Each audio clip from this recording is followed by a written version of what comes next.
¿Cómo está, querida iglesia? Dios me los bendiga. Esta mañana ya quiero darles un mensaje y quiero que por favor usted, mi amigo, mi amiga que me conoce, querida iglesia, los extrañamos mucho y estamos aquí tratando de pasar esta situación, y este día quiero traerles un tema: Dios es fiel. Amén. Voy a hablarles sobre la fidelidad de Dios en un texto. Hermano, en estos tiempos estamos experimentando una gran presión en cuanto que nuestra fe se quede metida en las cuatro paredes. Se cerraron la iglesia, ya no hable más de fe y todo es de virus, de calamidad, y no tomamos que esto no sea algo que debemos afrontarlo con la mayor seriedad posible, de que todos los cristianos podamos tomar esto, lo que dice la autoridad: manténgase en su casa. Pero hermano, quiero decirle que en estos tiempos hay una gran presión. Nosotros pasamos un tiempo donde si alguien atacaba nuestra fe, eso se llamaba libertad de expresión. Pero si un cristiano hablaba una verdad bíblica, eso se llamaba intolerancia. Y en ese tiempo éramos los malos de la película. Fue un tiempo muy duro para la iglesia costarricense. Pero en estos tiempos ahora nosotros nos encontramos que hay mucho temor de mucho cristiano. Mucho cristiano está siendo tentado a perder las convicciones, a ver cosas. He tenido que hablar con mucha gente que me ha dicho: pastor, tengo ganas de hacer esto. Y yo le he dicho: tenga fe, no haga cosas que se vaya a arrepentir después. Hoy quiero hablar sobre una persona, sobre Timoteo, y quiero que vayamos un poco a la historia de Timoteo. Timoteo era un muchacho que aparentemente tenía un carácter, era tímido de temperamento. Y cuando vemos en segunda de Timoteo, en el capítulo 1, para que vea el contexto, en el versículo 7, Dios dice que no nos ha dado un espíritu de cobardía. En el versículo 8 de segunda de Timoteo 1 nos habla de que no nos tenemos que avergonzar. Pablo le escribe a Timoteo, le dice en el versículo 13 que retenga la forma, retén la palabra. En el versículo 14 le dice: guarda el buen depósito. Le dice que no nos ha dado, que no se avergüence, que retenga en buena forma lo que Él le ha dado. Y lo último que le dice es: guarda el depósito. Y en segunda de Timoteo 2 le dice que se esfuerce. Y nos compara como que somos labradores, que somos soldados. Y quiero hablarles de 4 verdades que Pablo le escribe a Timoteo y que hoy quiero compartirlas con ustedes porque creo que es muy consecuente con lo que estamos pasando. Pero una de las cosas que está diciendo, quiero decirle que es necesario, y quiero hablarle de 4 dificultades. No importa lo que pasemos, mi hermano, tenemos que saber que esto pasará. Como dice la pastora, todo pasa. Esto va a pasar si permanecemos juntos, pero sobre todo, si nosotros permanecemos en su palabra, mi hermano. Y eso es algo muy importante en el cual usted y yo debemos permanecer en su palabra. Y quiero que vaya conmigo, mi hermano, y me ayude para poder leer el texto que vamos a leer, que está en segunda de Timoteo 2:8. Segunda de Timoteo 2:8. Y dice segunda de Timoteo 2:8. Acuérdate de Jesucristo, del linaje de David, resucitado de los muertos, conforme a mi evangelio. Lo que Pablo le dice a Timoteo, lo primero que le dice es lo siguiente: servimos a un Jesús victorioso.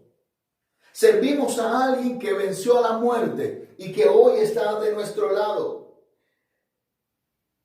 Y es increíble porque en estos últimos tiempos hemos visto mucho de los superhéroes, ¿verdad? Como los Vengadores y todo eso, como vemos a Hulk, héroes, que es indestructible, que no le pasa nada a la piel, a su cuerpo. Vemos a un Iron Man que es de metal, que es fuerte, que tiene grandes cualidades, un hombre con tanta cualidad como Batman, que tiene su batimóvil. Y una de las cosas que hemos visto, hermano, nosotros en esto vemos a superhéroes como Superman, hermano, que son indestructibles. Pero cuando ya llegamos y hablamos de Jesucristo, que es un personaje histórico, real, en veces se nos olvida que Él fue 100% humano. Jesucristo fue 100% humano. Quiero decirle, mi hermano, Jesucristo no volaba. Jesucristo no era indestructible humanamente. Jesucristo lloraba, sufría. Igual como usted y yo pasamos, Él lo vivió en carne propia. Jesús no tenía una superfuerza. Jesús no era alguien que no le dolía, que no sufría cuando lo rechazaban. Él sabía que ese era sentirse solo. Jesús sabía eso. Es más, voy a decirle, mi hermano, Jesús no tenía batidiscípulos, discípulos increíbles, con poderes increíbles, no los tenía. Y tanto se ve así, mi hermano, que Él no era un héroe de acero. Y lo vemos muy bien en la cruz del Calvario.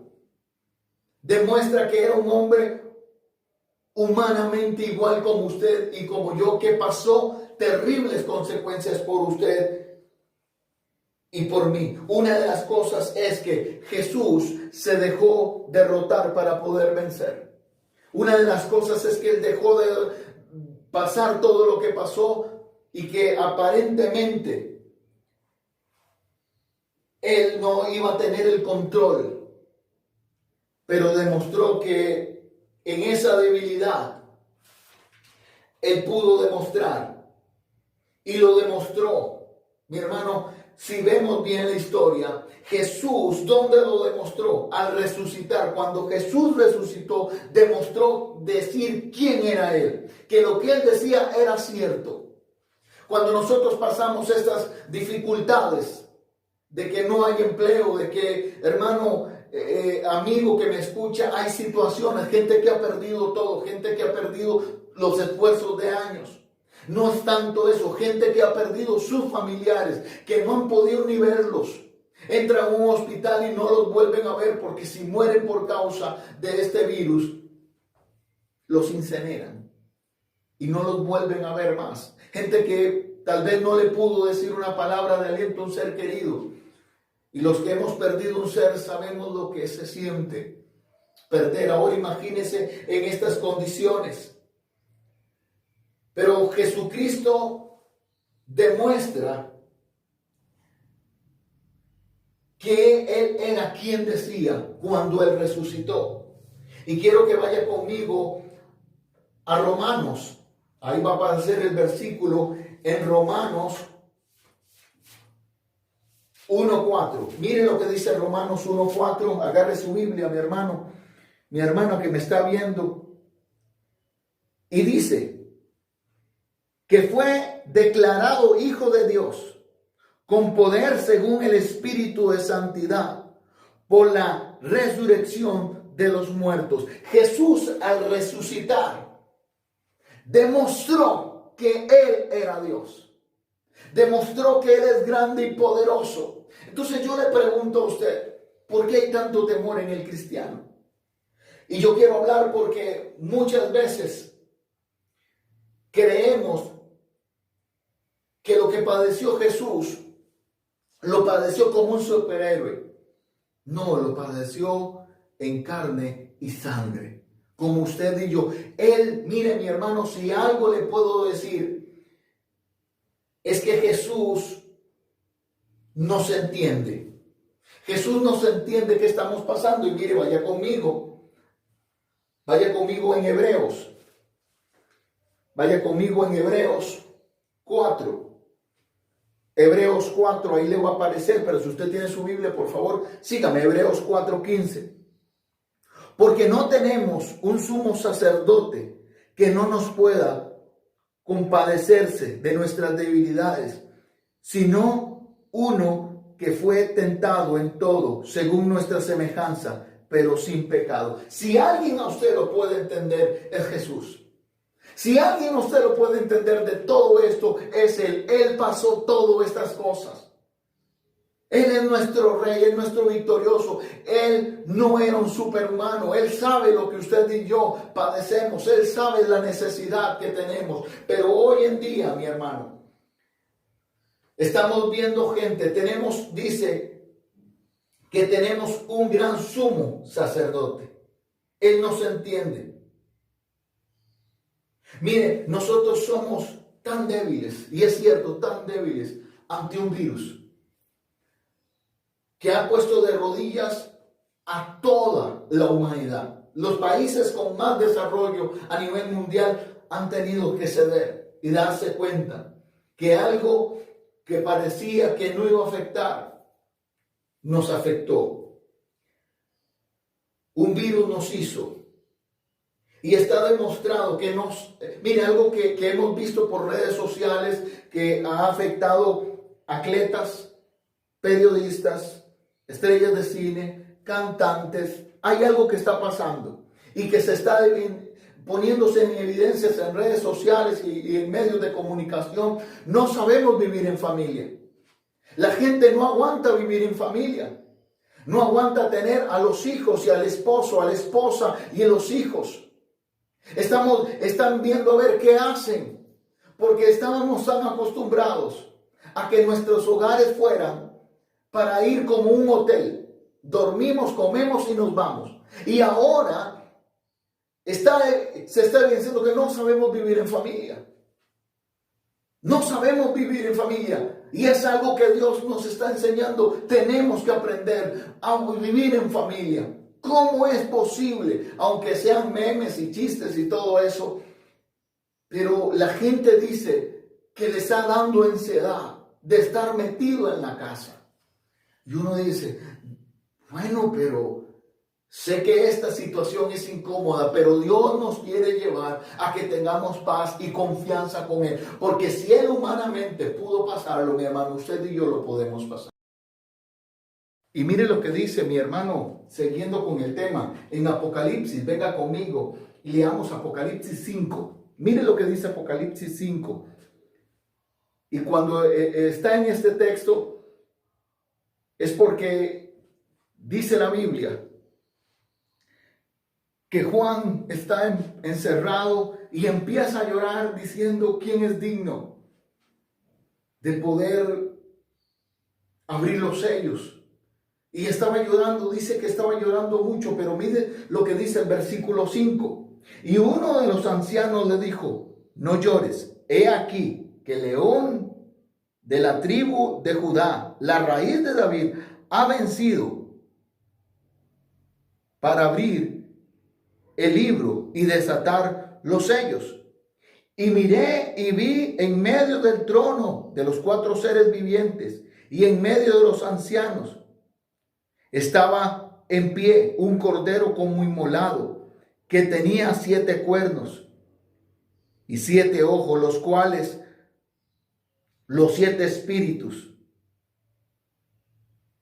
que son enviados a la tierra de parte de Dios.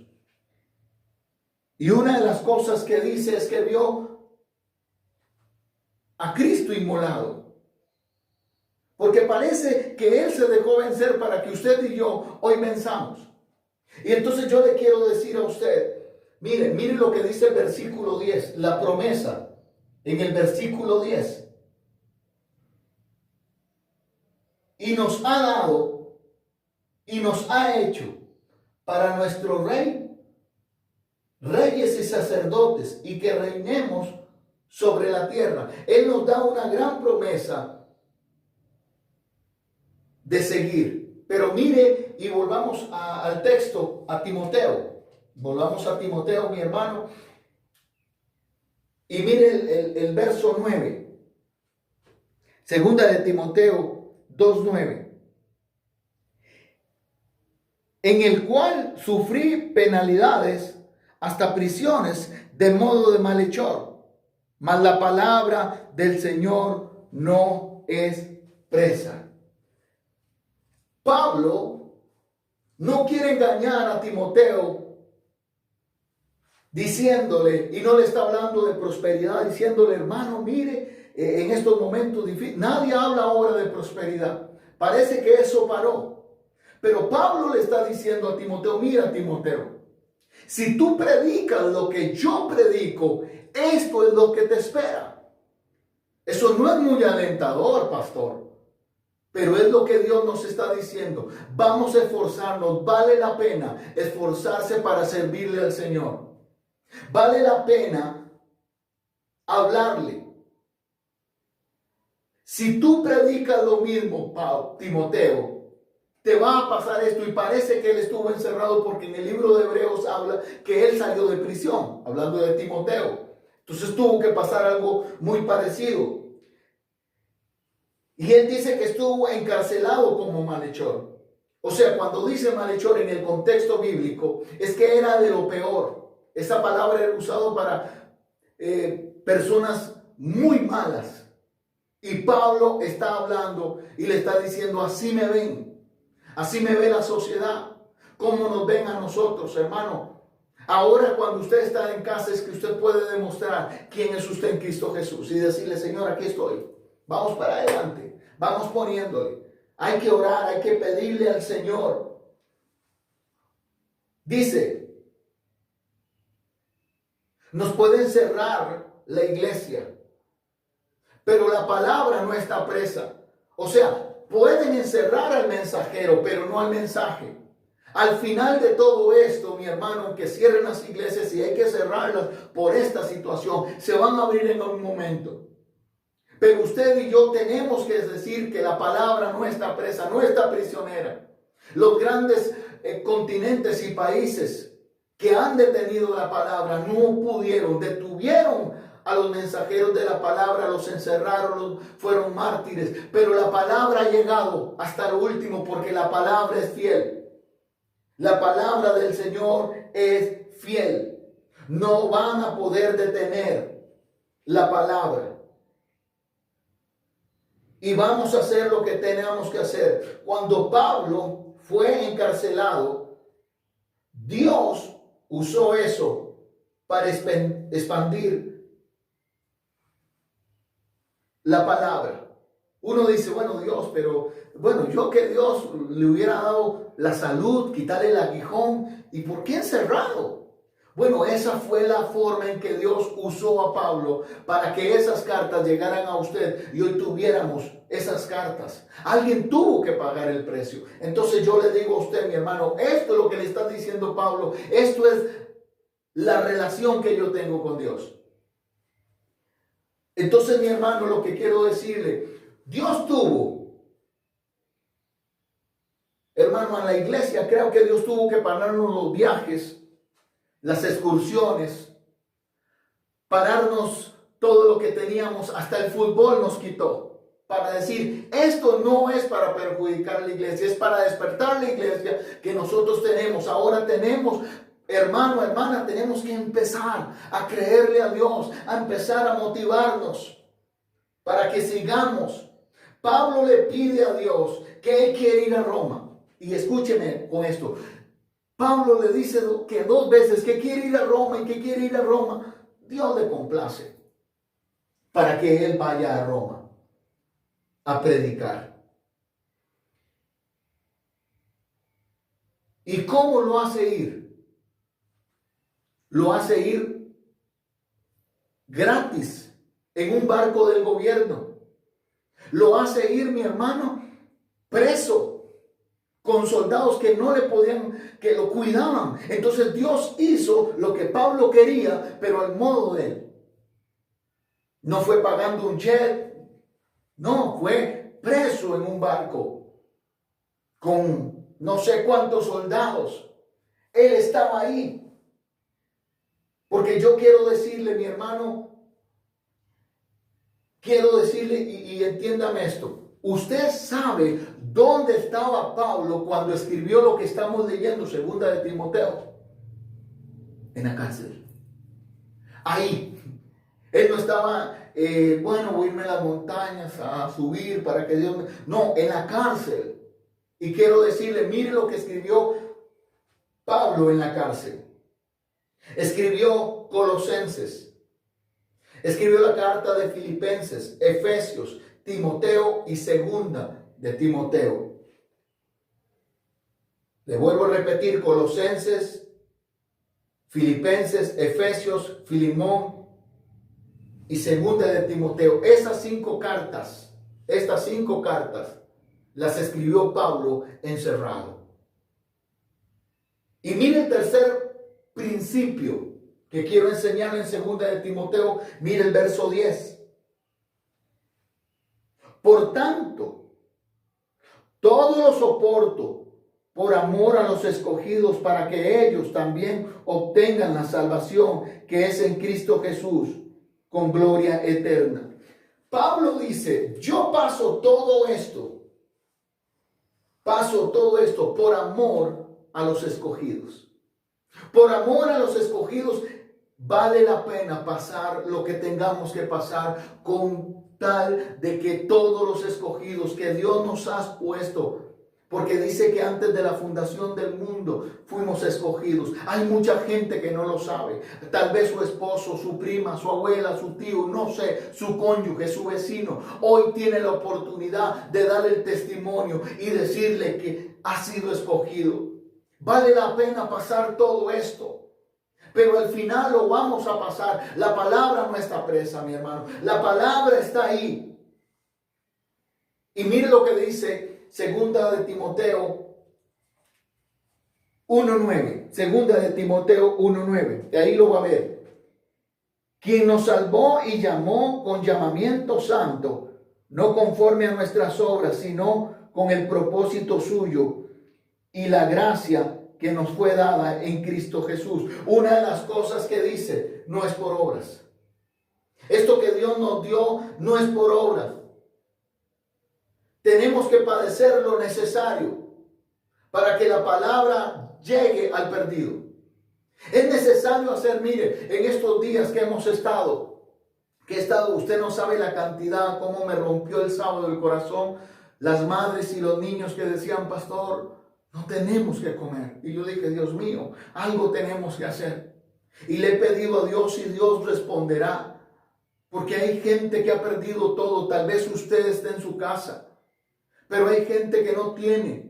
Hay gente que ha perdido trabajos, empleo, todo, y están desesperados. Usted y yo somos los ojos, la boca de Dios. Usted no puede desesperar. Hay que hacer lo que sea necesario para predicar la palabra, sea por un plato de comida, como sea. Usted tiene que saber que Dios lo llamó.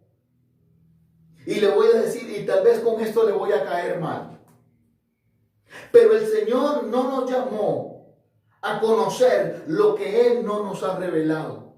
Dios no nos ha llamado a conocer algo que Él todavía no ha revelado. ¿De dónde salió el virus? ¿Quién lo hizo? Si es conspiración. No le interesa a usted ni a mí. Lo que tenemos que hacer es trabajar en lo que Él nos ha revelado, en que es tiempo de salir de nuestro confort y orar. Mire, necesitamos ayunar, necesitamos orar, que hagamos cadenas de oraciones en la casa, empezar a orar. Ahora tenemos que orar por nuestro vecino y pedirle a Dios que nos ayude. Por favor, entiéndame, porque estamos tratando de hacer lo que Dios nos quiere hacer mandar. Obedecer al Señor. Él nos ha mandado a obedecer. Que prediquemos el Evangelio, que hagamos lo que tenemos que hacer, tenemos que llegarlo. Yo le pregunto a usted, cuando usted llegue al cielo, mi hermano, se va a llevar muchas sorpresas. Cuando usted llegue al cielo se va a dar cuenta que va a haber gente que tal vez usted le ha hablado a alguien que no sabe, usted nunca supo que se convirtió, a un niño que le dio comida, que hemos hecho tanto. Esta iglesia es misionera, que cuando lleguemos al cielo deben decir, hermano, por lo que usted hizo en tiempos de crisis. Eso va a hacer que nuestro Señor Jesucristo haga su obra. Entonces quiero decirle, mi hermano, mi hermana, ayúdenos a poder hacer su obra. Y quiero decirle, mire lo que dice segunda de Timoteo, ahí, versículo 11. Siga conmigo, abra su Biblia en versículo 11. Palabra fiel es esta. Palabra fiel es esta. Si morimos, si somos muertos con Él, también viviremos con Él. Si somos muertos con Él, también viviremos con Él. Versículo 12. Si sufrimos también, reinaremos con Él. Sigue diciendo el versículo 12. Si le negamos, Él también nos negará. Algo que tenemos que aprender un momento es decirle que esto es palabra fiel. Si somos muertos con Él también viviremos. Versículo 12. Si sufrimos con Él, también reinaremos. Pero sigue diciendo el versículo 12. Si nos negamos también, Él también nos va a negar.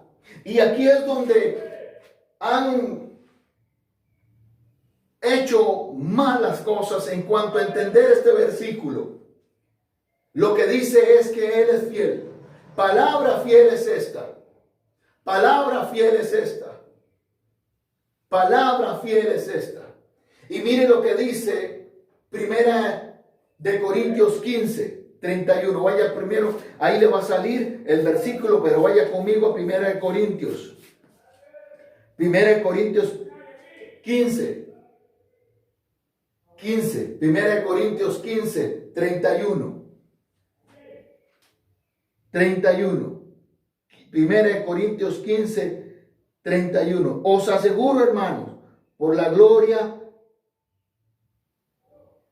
que de nosotros tengo en vosotros, en nuestro Señor Jesucristo, que cada día muero. Algo que nosotros tenemos que aprender es que Pablo lo que dice, que cada día él muere. Cuando la Biblia habla de Timoteo, que si morimos, no está hablando que si usted se muere, hermano, tiene el cielo ganado. No, está diciendo, día a día tenemos que morir. Es un llamado a la muerte, un llamado a la comodidad, un llamado a la tranquilidad para seguirlo a Él. Hay que empezar a ver cómo hacemos para que el Señor nos use. Porque la única solución es la palabra que no está presa. Es usted y yo que debemos empezar a buscar a nuestro Señor Jesucristo de todo corazón. Hay gente que se está perdiendo, gente que está desesperada. Entonces quiero decirle, mi hermano, si nosotros sufrimos con Él, reinaremos con Él. Y si lo negamos, Él también nos va a negar, dice el versículo 12. Al final, Él también nos va a negar. Y aquí es donde este versículo, 2 Corintios 12, 13, dice, mire lo que dice. 2 Corintios, ahí ese versículo que a veces lo entendemos mal, dice, versículo 13, si fuéramos infieles, Él permanece fiel. Él no puede negarse a sí mismo. Si nosotros somos infieles, Él permanece fiel. Hay hermanos que lo dicen, hermano, con un respiro. Dicen, hermano, si nosotros somos infieles, Él permanece fiel. Hermano, no malinterprete lo que Él está diciendo. Es que Él permanece fiel a la advertencia que Él hace al versículo 12. ¿Qué dice? Que si usted lo niega, Él también lo negará a usted ante el Padre. ¿Qué es ante el Padre? Que cuando estemos delante de Dios, allá arriba, delante del Padre, si usted lo negó, Él lo va a negar. Él va a mantenerse fiel a su advertencia. Porque Dios no trabaja con vagos. Mire lo que dice Mateo 10:32. Y son palabras de Jesús. Mateo 10:32. Vaya conmigo a Mateo 10:32. Cualquiera pues que me confiese delante de los hombres, yo también le confesaré delante de mi Padre que está en los cielos. Y a quien me negare delante de los hombres, yo también le negaré delante de mi Padre que está en los cielos. Dios dice, si usted lo niega, yo lo niego. Yo voy a permanecer fiel a mi advertencia, porque yo no puedo negarme a sí mismo. Hermano, una de las cosas es que no podemos jugar. Son palabras de Jesús. Un virus muchas veces por las circunstancias. Empezamos a negar lo que nosotros hemos creído. Y mire lo que dice Mateo 7:21. No todo el que me diga Señor, Señor, entrará al reino de los cielos. Estas personas no son convertidas, son personas que vivieron creyendo en una religión sin hacer nada. Entonces yo le pregunto a usted, mi hermano, porque si usted lee conmigo también, 1 Juan 2:19 dice, salieron de nosotros, pero no son de nosotros, dice el texto, porque si fueran de nosotros hubieran permanecido. Hermano, no es tiempo de jugar a la iglesia, es de creerle a Dios, porque Dios es tiempo. Siempre que hay una crisis, hermano, se limpia la iglesia. Siempre que hay una crisis en una iglesia, se limpia la iglesia. Hoy tenemos una iglesia, hermano, que están cerradas, pero no hay una crisis en la palabra. Usted y yo debemos de creerle al Señor y esperar en el Señor. En el mundo tendremos aflicción, eso lo dijo, son palabras del Señor. Nosotros no podemos esperar otra cosa si nuestro Señor murió en una cruz. Usted no puede esperar menos, no es trágico. Lo que le estoy diciendo, hay que pagar un precio, vale la pena, porque un día usted y yo vamos a estar delante de Él y que Él no nos niegue por lo que nosotros no dejamos de hacer, mi hermano. Es necesario que nosotros podamos ver, vale la pena. Y yo quiero que usted lea conmigo esto que le aparece ahí. Prefiero morir en una causa que un día triunfará, que morir en una causa que un día fracasará. Mi hermano, mi hermana, es mejor morir en una causa que tal vez no veamos el fruto ahorita. De todo lo que estamos haciendo no vemos el fruto. Pero vamos, que peor sería triunfar en una causa que un día va a fracasar.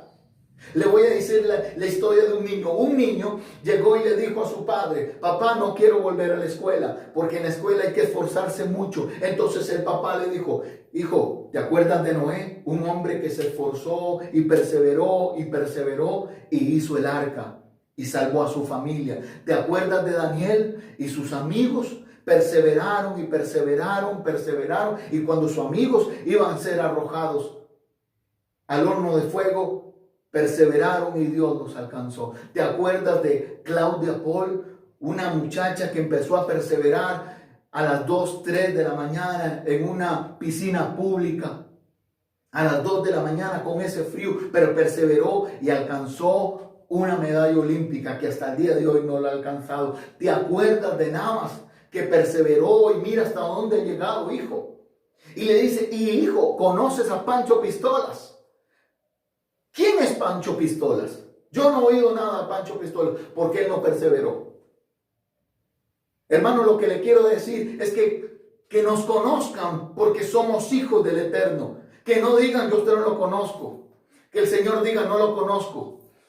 Porque usted no perseveró. Porque usted se agachó en un tiempo de crisis. Y quiero terminar con esto.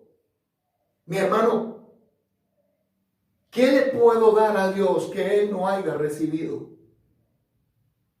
¿Qué le puedo yo ofrecer al Señor que no le hayan entregado? ¿Qué le puedo dar yo al Señor que Él no tenga?